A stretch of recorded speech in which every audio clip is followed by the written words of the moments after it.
Hello everyone and welcome back to the Steemtrail Gaming News. Tonight is the 9th of December 2017. My name is Kralizec and I will be your host for the evening. Tonight we got 4 interesting topics to talk about, so let's make a quick overview of them. First we will talk about the fact that Days Gone is going to be released in 2018. Then the fact that the new Hearthstone expansion Kobolds and Catacombs is now live.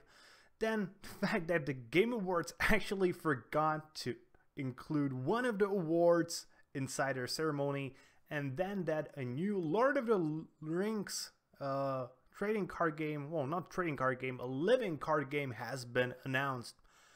So let's start with Days Gone. Days Gone, an action-filled horror game, I would guess I would describe it. It's a pretty big project announced actually pretty long ago, but it got a new gameplay demo last year on E3.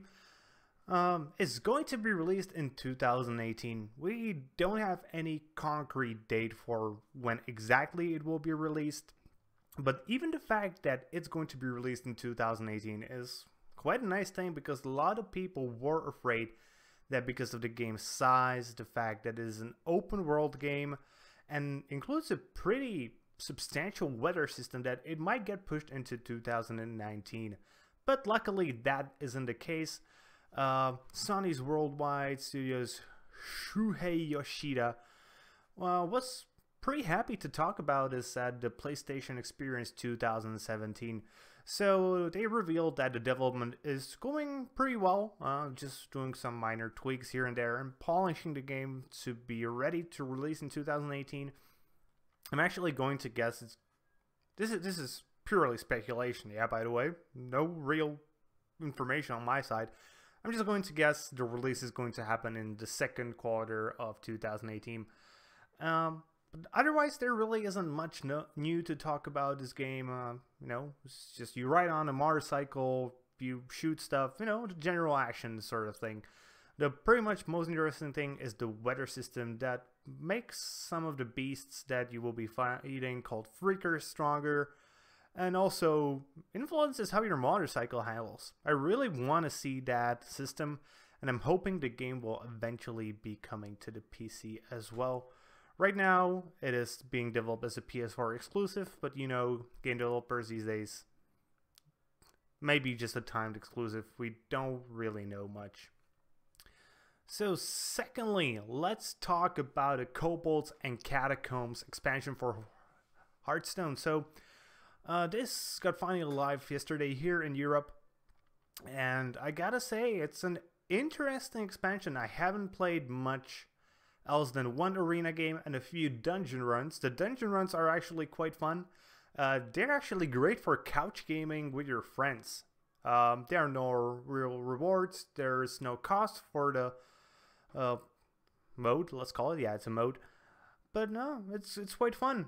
It's actually a great thing just to stream when you don't want to stream anything serious and just be salty because the other player got really lucky. Because even if these monsters get lucky and just destroy you because you didn't draw the card you had to draw, I've actually played one dungeon run just before making this video, and I died with the enemy hero at 1 HP because he just had literally every answer and he just forced me to draw half my deck. So I had to die to fatigue. But that just happens in card games, and because I haven't invested any of my gold, nor did I invest obviously any real world money into it, I didn't really care. I was just having fun playing a game, and that's what games are originally meant to be, fun. Remember? A lot of people tend to forget that games are supposed to be fun these days, and it's sort of sad. If anybody's interested, I'm probably going to do a big live stream on Monday trying to review each of the cards that has been released. Plus probably purely from an arena point of view, because I'm not a constructor player. I just occasionally dabble in the arenas, and I usually do decently well. Like, I think 6 win is my average in the long run, but the thing is, I used to be quite lot better when I played like 6 arenas a day, you know. But these days, since I don't know the real value of the cards anymore, I'm sort of forced to use the Overwolf app. If anybody doesn't know that, that's a little overlay that allows you to see what the value of cards is. And sometimes it's not correct. So I make a wrong choice if I'm not really closely paying attention. So, but either way, if anybody's interested, live stream on Monday on my personal channel, which is Kralizec Gaming. You can find the link in the description of the video. And it will also appear on my personal STEEMIT on Monday.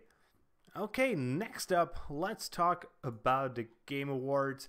Just a teeny little bit, we will talk about the Game Awards in detail tomorrow in our big podcast, which, by the way, is going to be an hour later than usually.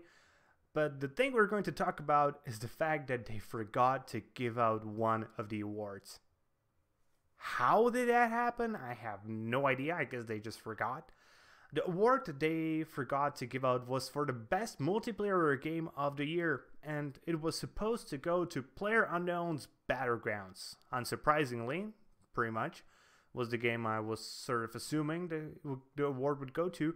The fact that they forgot about it is hilarious. So once they realized that it didn't happen, the host Geoff? I'm not sure. I think it's Geoff Cayley and his co-presenters, well, they just forgot about it. So Polygon followed up with Cayley this morning, and Cayley confirmed via email that PUBG just won the award, beating the games like Destiny 2, Mario Kart 8 Deluxe, Splatoon 2, Fortnite, and Call of Duty World War II. The only real competition here was Mario Kart, but I think only hardcore players are mostly voting in these things, so it was pretty obvious that PUBG was going to get this. PUBG was also nominated in a few other categories like Best Ongoing Game, Best Game of the Year. Sadly, they didn't get any of those titles, but I'm sort of surprised they didn't get the Best Ongoing Game, which went to Overwatch. Pretty surprising to me. I think the interest in Overwatch was falling somewhat. And the Game of the Year went to Legend of Zelda Breath of the Wild.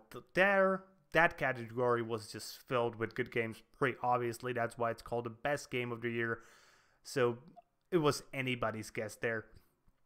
So congratulations to PlayerUnknown's.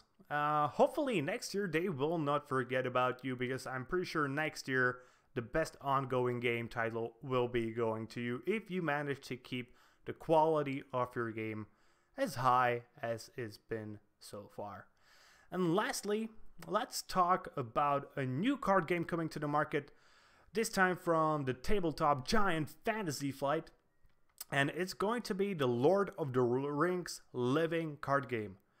So yeah, a lot card game. Who isn't excited? Everybody these days, I think, loves Lord of the Rings. Oh, maybe not everybody, but a giant number of people just loves this franchise, and they love the lore, and they love everything about the game. I'm sort of hoping we will get some cool things. And it's essentially just a digital recreation of the tabletop game Lord of the Rings living card game. There are a few changes here and there to the mechanics, obviously, because transforming a tabletop game to a digital game isn't obviously as straightforward. Just take whatever is inside and make it just go there. The probably most interesting thing about this game is the fact that it doesn't have any loot packs or loot boxes or card packs, whatever you want to call them. It works on a very different model, pretty close to the expansions of old, where you just have a fixed price that you pay for certain cards, and you just get the cards and you have them. You don't have to rely on a random luck. And I gotta say, I really like this model. This model seems just so much more fair and so much more consumer friendly, I guess would be the word. I'm just hoping there will be some sort of way to unlock cards for a free-to-play player, because if it's purely a pay-to-play game, is that a word? You know, just a normal game where you pay to play it, then I'm sort of skeptical on how successful it will be in the long run, but only time will tell. And with that being said, that's going to be it for today, guys. I hope you enjoyed the video. If you did, be sure to give us that little thumbs up and to subscribe to our blog. If you're watching this on STEEMIT, be sure to give us an upvote and follow our blog. And with that, we're going to end it. So see you guys later with more gaming content.